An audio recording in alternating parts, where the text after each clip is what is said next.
பர்ஹலித்தான் எனப்படும் வனவிலங்கு பாதுகாப்பு மற்றும் தேசிய பூங்காத்துறை விலங்குகளின் இயற்கையான வாழ்விடங்களில் மலாயா புலிகள் அல்லது பந்தேரா திகிரிஸ் ஜேக்சன் எண்ணிக்கை குறித்து அறிவியல் ஆராய்ச்சி மற்றும் அவ்வப்போது கண்காணிப்பு நடவடிக்கையை மேற்கொண்டு வருகிறது.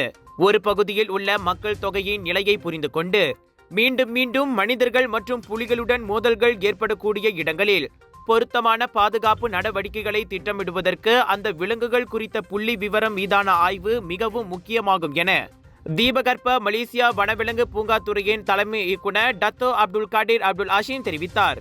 மேலும் இயற்கை வளங்கள் அமைச்சர் மலாயா புலிகளை பாதுகாப்பதற்காக பல்வேறு குறுகிய மற்றும் நீண்டகால முயற்சிகளை செயல்படுத்தி வருவதாகவும் அவர் கூறினார்.